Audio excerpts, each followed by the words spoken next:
Hello, everyone. Can you hear me? Yeah. Okay. So my name is Bogdan, and I was an engineer at Cosmo, like Andrew mentioned, and I was with him, part of the team that was building Rave Audition during the hackathon. And since that point on, I've been mostly focusing on the SDK part of things. So I will be talking to you about that today a little bit. Let me share my screen again with sound. Okay. So I linked this Colab notebook in the chat if there is anyone that wants to follow along and try to run this through with me. So basically what's going to be happening is in our plugin, we have this overdrive model, and using this Colab notebook, we can essentially replicate this overdrive model. So if you manage to connect to this thing, just click this run all button first and let it go through, and because we need to install a different version of Torch, it's going to take a few minutes. So just leave this running in the background. Also, I would recommend doing this only in case you have two screens, probably, because I think Zoom takes over your entire screen. It would be a little bit hard to follow along, but if you can, by all means, please do. So yes, we will be replicating this model right here. So just to give you a quick listen to what it should sound like, I have this drum loop in the background. Make it a little less loud. Okay. Can you hear that? I can't see your faces, so if there's a problem, please write in the chat. Right, so there's a drum loop right here, and this is essentially a distortion model. It's a convolutional network with random parameters. So it's just going to jumble up the samples, essentially, and we get something that sounds like this.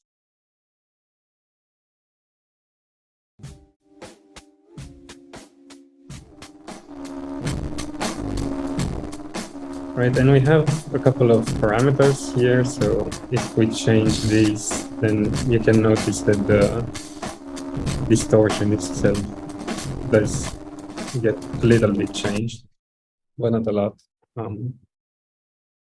So as Andrew mentioned before, in the plugin, we have this load your own button. So hopefully using the model that's now getting built here, we can download it from this Colab notebook and load it, and it should sound similar. So if we go to this exporting a model cell, it looks like it's still running for a little bit, but it should be done soon, right? So in Colab, you have these files, right? And right here, you can see now we have a model.nm file.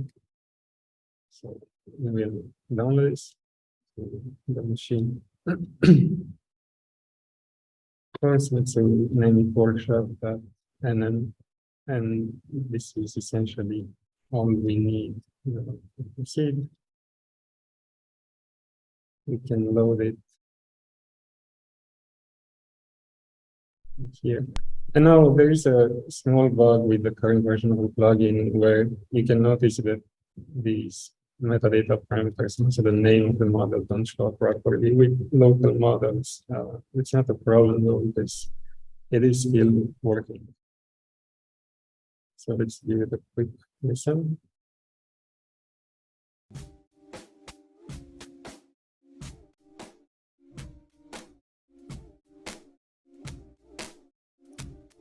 So in this case, you can hear there's only like a little bit of distortion, but it's actually much lower amount of distortion than the previous model. I hope you can catch that. So what's happening here essentially is that because we are running, like this is a model that has random parameters and it's not trained, every time we run the script, unless we set the random seed, the output will be different. So actually every time the distortion type and type of sound that comes out of it will be different. So even in your case, if you manage to run it, it should sound a little bit different. So going forward, and yeah, please let me know if you have any questions or if you need any help running this on your own machine.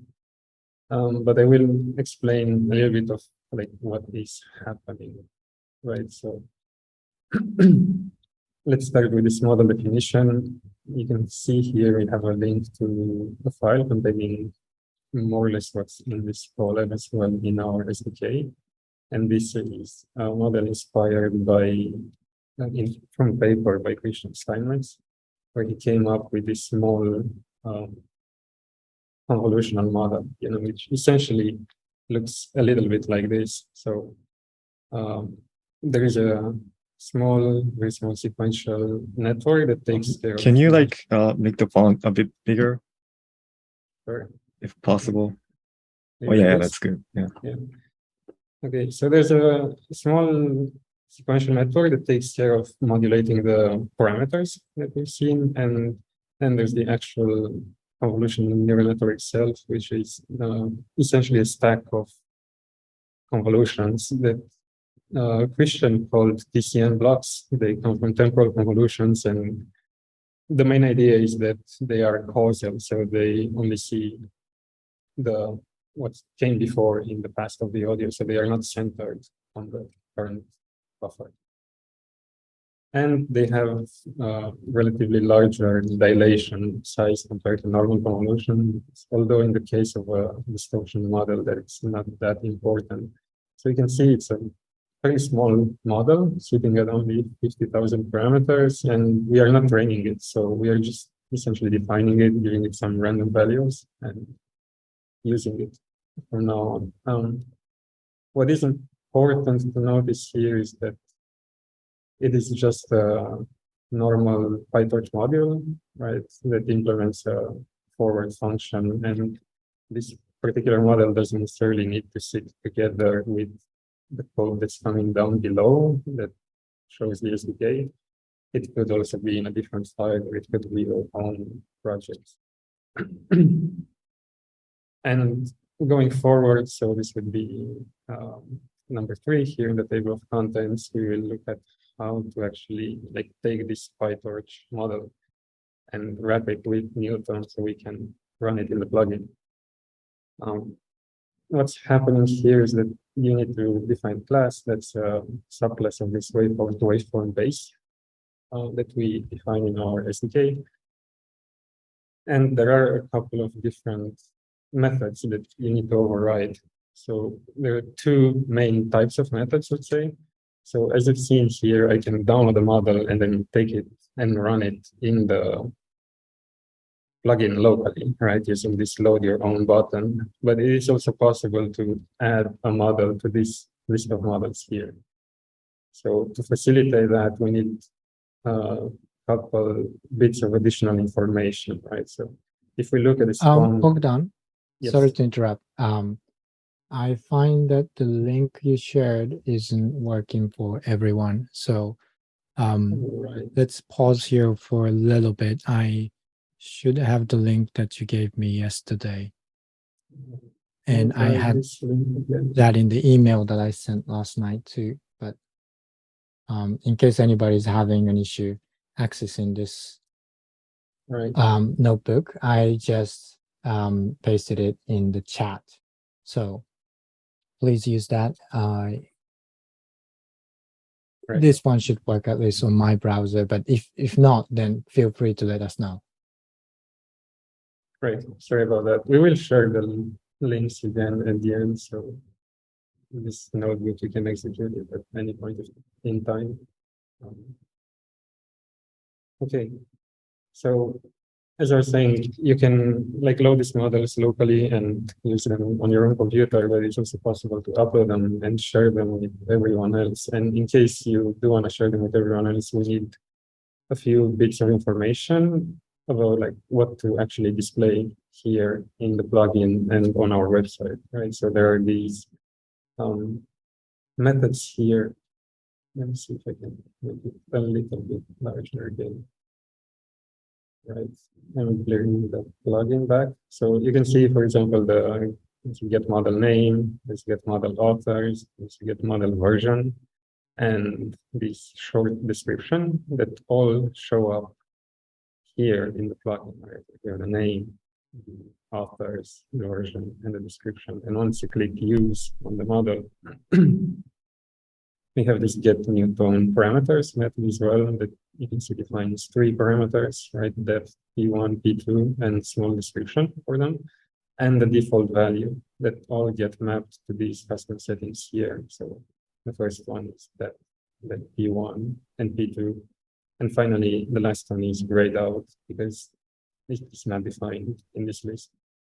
Now, currently, we only support 4 parameters because we found that to be enough for the use cases we've had so far, but as things grow, we might support more if needed. And this is the plugin side of things, and then we also have the website, and I prepared this here.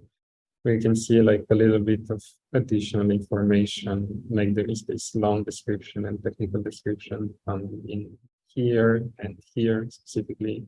There are these links that will be displayed here and a citation if you wish to put one on. The main idea here is that, like you can see in this case of the overdrive model, we have Christian and Steinmetz that came up with the idea, right? But now Tokoi from our company, he did this particular implementation that went into Neutone. So we wanted to separate these things. So the model author becomes now, but then the citation and the links point to Christian's work. And there are a few samples that people can listen to on the website, and you can try this one.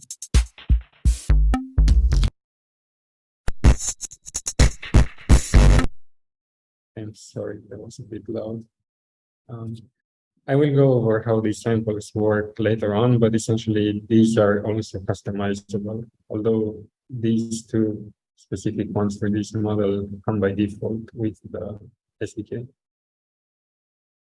So yeah, these are the top side of the parameters, which are important when you want to share your model. And then there are the parameters in the bottom, which are important when you want to run your model. And the most important part really is this do forward pass method. So even in the Colab, if you hover over a method, you can see the documentation for it, right? But in this case, I copied it here just so that it's easier to use. And essentially what's happening is that there's a little bit written on the bottom as well, but once you wrap your model with the SDK and you load it in the DAO has complete control over your model and over what kind of parameters the model receives and inputs. So you will always receive this kind of X tensor, which is a PyTorch tensor. And this tensor will have a shape of a number of channels and a number of samples, right?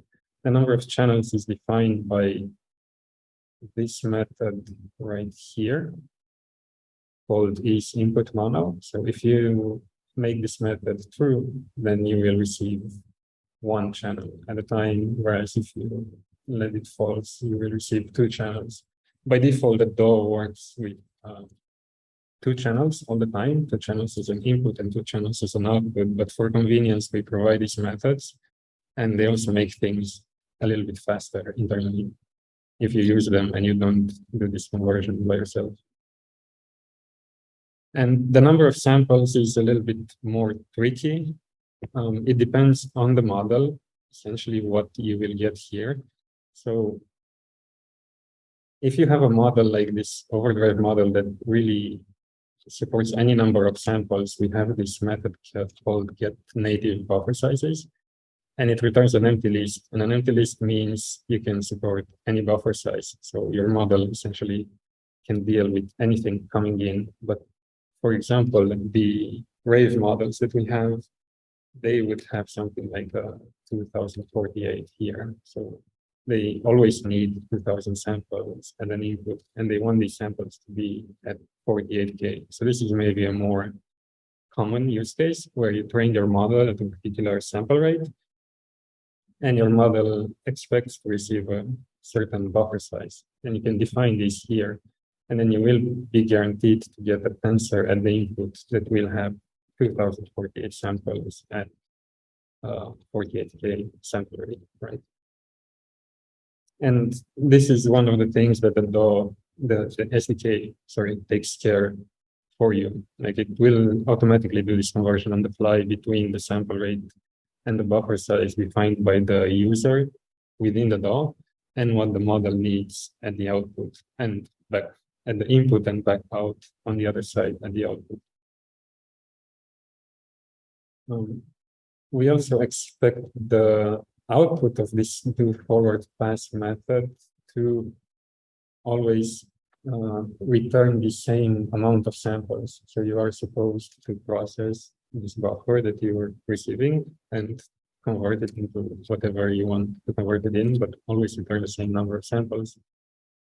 And again, similar to the input side, we have a isOutput mono method that you should set to true or false, and you want to return tensor that matches the definition of the method above, right? So a tensor of output 1 if you have is input 1 set to true, otherwise 2.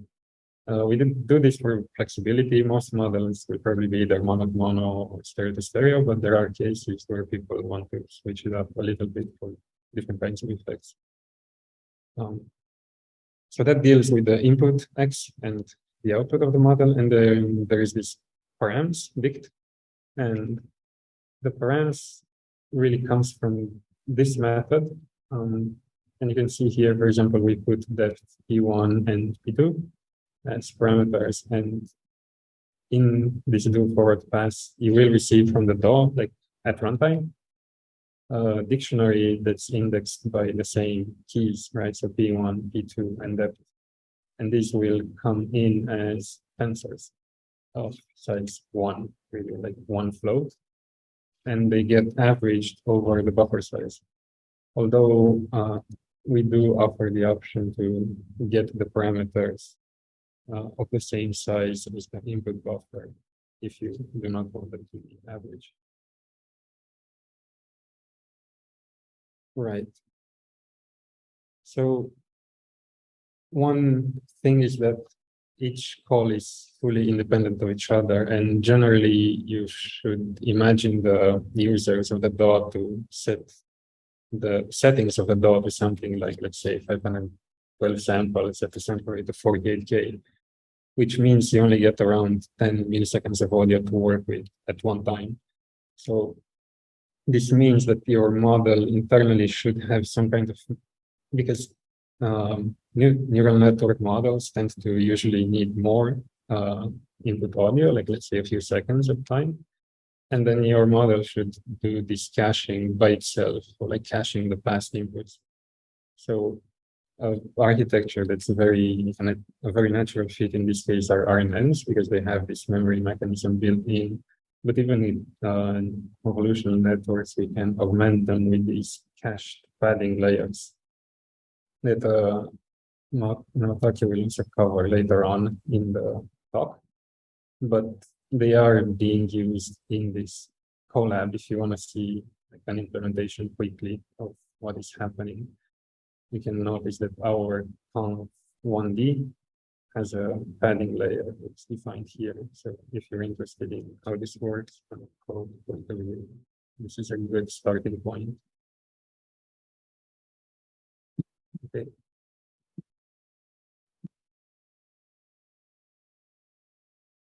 And finally, the models need to be causal, so they don't see samples on the right side of the audio. So recently, more and more work in audio is causal, starting, let's say, with WaveNet, but generally convolutions tend to be defined centered, and they see something to the left and something to the right, whereas most models in this case, because they need to be real time, they should only see samples to their left, so nothing from the future. And it is possible to do this, but it will introduce a small delay. So if needed, you want to keep it as small as possible. And right now, you will need to do it manually. There is another function we provide to specify the delay of the model if you do this kind of thing, but we will also provide it at the SDK level coming later on. Right, so once you have defined all this, it's really only about filling in the strings and defining your forward pass, which I guess in this case, the forward pass only retrieves the parameters and runs through the model, sending it the input and the conditioning signal. Right, then you can essentially, we instantiate a model and we just wrap it with this wrapper. And we have the save Neutone model method that does the rest for us, and it can output this model.nm file that we loaded earlier in the DAW. Basically, this method does a bunch of different things for you, but it will test that the plugin gets correctly exported. It loads it back in, and it runs a few samples through it to make sure that everything works nicely. So we can see now, for example, we can reload. There is a load Newton model as well. This is something we can use for debugging later on. And we can notice if we use the original model and we run it through some random input, and then we take the save model that was run through the wrap through the save method, we see that this one is faster. So we do some small amount of optimizations in the background to make everything smoother.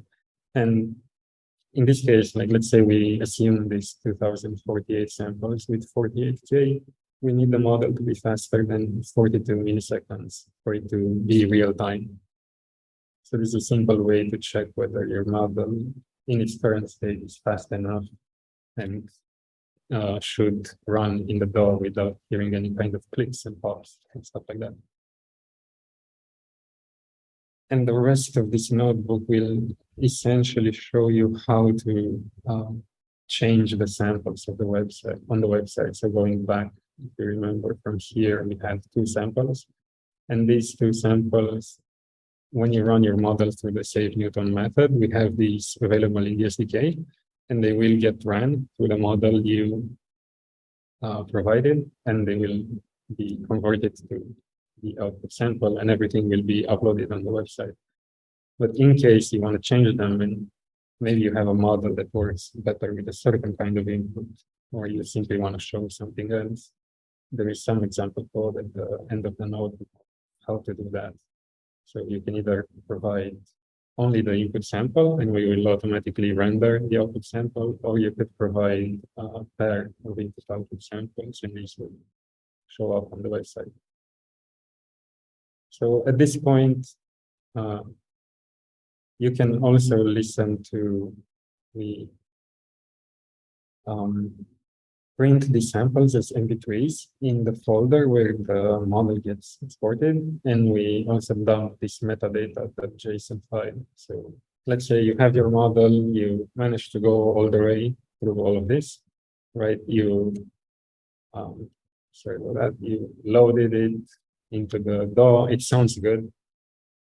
You would probably want to, and in case you want to share it, you would want to listen to these samples, see if they sound the way you want them to sound. So let's say I loaded them here.